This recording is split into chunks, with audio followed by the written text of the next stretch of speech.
Halo,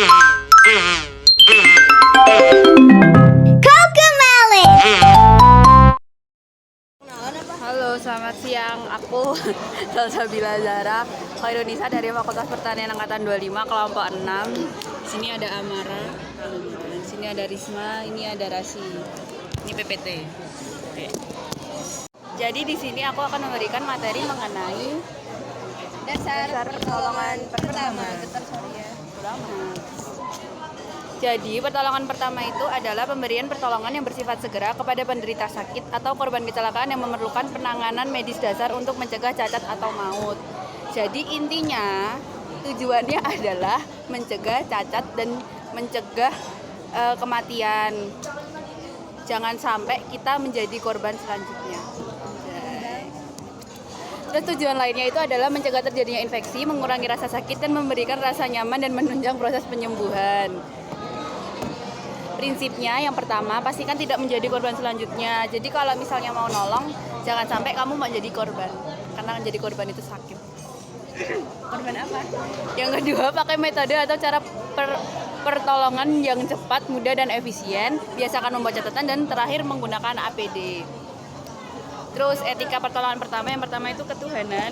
Dengan landasan ketuhanan, pelaku pertolongan pertama akan berhati-hati dalam bertindak karena merasa ada yang mengawasi kita. Jadi harus sesuai ketuhanan. Yang kedua ada kemanusiaan dan kenetralan. Ini tuh kita kasih pertolongan tuh kepada semua orang. Jadi bersikap netral, walaupun kamu misal di medan perang itu kamu nggak boleh pilih-pilih buat nolong orang karena kamu itu sikapnya netral. Yang ketiga itu ada kekeluargaan.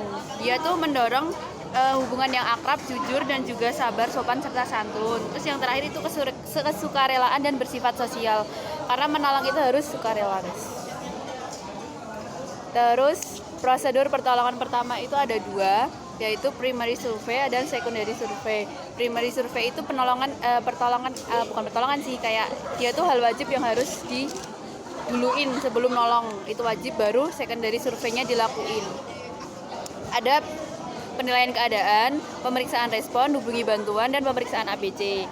Kalau secondary survey itu ada pemeriksaan fisik, posisi pemulihan, cek riwayat penderita, pemeriksaan berkelanjutan, dan laporan dan serah terima. Yang pertama, primary survey. Yang pertama itu penilaian keadaan. Jadi sebelum kamu nolong itu kamu harus mastiin keadaannya aman buat kamu nolong. Kalau misalnya ingat kalau kamu tuh nggak boleh menjadi korban selanjutnya. Tuh. Terus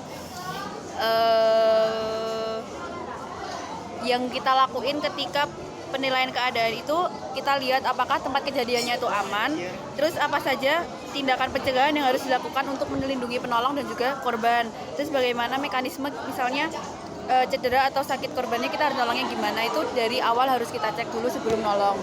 Terus yang kedua, hubungi bantuan. Jadi waktu nolong kan kita sebagai penolong awam profesional, jadi kita nggak punya keahlian medis yang sesuai dokter. Jadi kita harus menghubungin ambulans atau segera menghubungi bantuan yang bisa kita hubungi.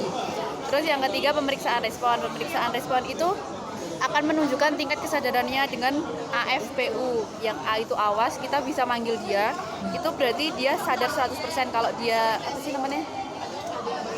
waktu kita merespon, waktu kita kasih ngomong gitu tuh dia ngerespon, berarti dia sadar 100%. Terus kalau misalnya dia waktu kita panggil masih nggak bisa ngerespon, kita bisa dengan B, verbal, suara, sentuh, dan smooth. Jadi kita sentuh dia kayak gini gitu, terus kita suara gitu dia bisa ngerespon nggak. Kalau ngerespon ya berarti itu respon dia. Kalau misalnya enggak, kita bisa dengan pain atau nyeri, kita kasih jepitan tabuk, nggak boleh tabuk. Dan yang terakhir itu unresponsive, tidak ada respon, berarti dia tidak ada kesadaran, bisa pingsan, bisa nggak ada tahu. Terus yang terakhir itu pemeriksaan ABCD. ABCD itu ABC itu yang pertama ada airway, kita periksa jalan nafasnya dulu, adakah yang menghalangi nafas dengan buka mulut, kayak misal di dalamnya itu adakah lidah yang menekuk, itu kadang menghalangi jalan nafas. Kita harus bisa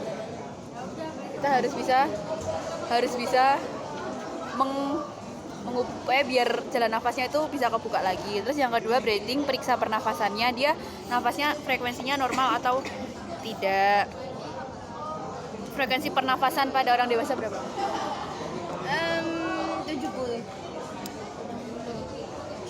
12 sampai 20 kali doang. Itu nadi. 70 sapi. Lalu yang terakhir baru cek sirkulasi, itu bisa dengan cek ini apa sih, nadi.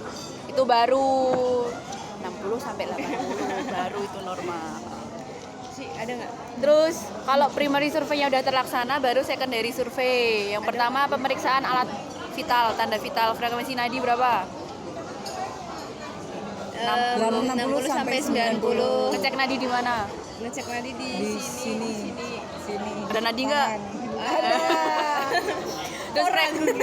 Terus frekuensi nafas itu 12 sampai 20 kali per menit untuk orang dewasa. Kalian dewasa kan? Enggak. Terus tekanan darah dan juga suhu tubuh bisa diperiksa kalau memungkinkan.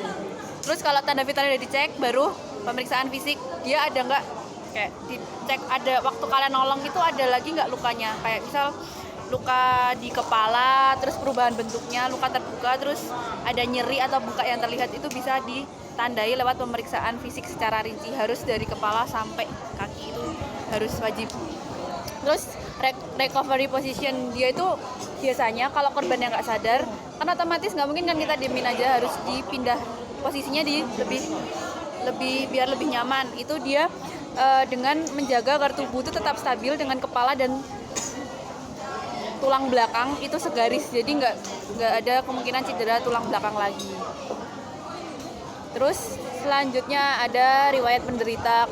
Kamu itu kalau misal mau nolong harus tahu riwayat penderitanya, entah itu ke orangnya yang misal sadar bisa kita tanyain, kalau enggak kita tanya ke orang yang ada di sekitarnya, misal keluhan utamanya itu apa, terus obat-obatan yang terakhir dia minum, makanan dan minuman terakhir, penyakit yang diderita, alergi yang dialami, dan juga kejadian apa yang terjadi saat itu. Terus kalau udah baru pemeriksaan berkelanjutan. Kalau udah kalian nolongin semua itu, kalian periksa rutin, misal 5 menit sekali. Kalau dia parah, kamu cek nadinya masih ada enggak, nafasnya masih ada enggak. Kan nggak ada yang tahu ya, tiba-tiba nadinya berhenti di tengah jalan. Kamu bisa ngelakuin RJP. Terus kalau misalnya kasusnya ringan, cuma 15 menit sekali aja juga cukup. Kalau sudah ambulan datang, kalian lakuin pelaporan dan serah terima. Apa aja yang dilaporin, namanya, identitasnya, jenis kelaminnya berapa. Kita ngelaporin si korbannya. Jenis kelaminnya apa, umurnya berapa, terus keluhan utamanya, tingkat respon, pernapasan, dan keadaan jalan nafas, sirkulasi, dan perkembangan lainnya. Jadi waktu yang tadi itu cek-cek tadi itu kamu laporin ke medis, biar waktu di rumah sakit dia bisa tanganin.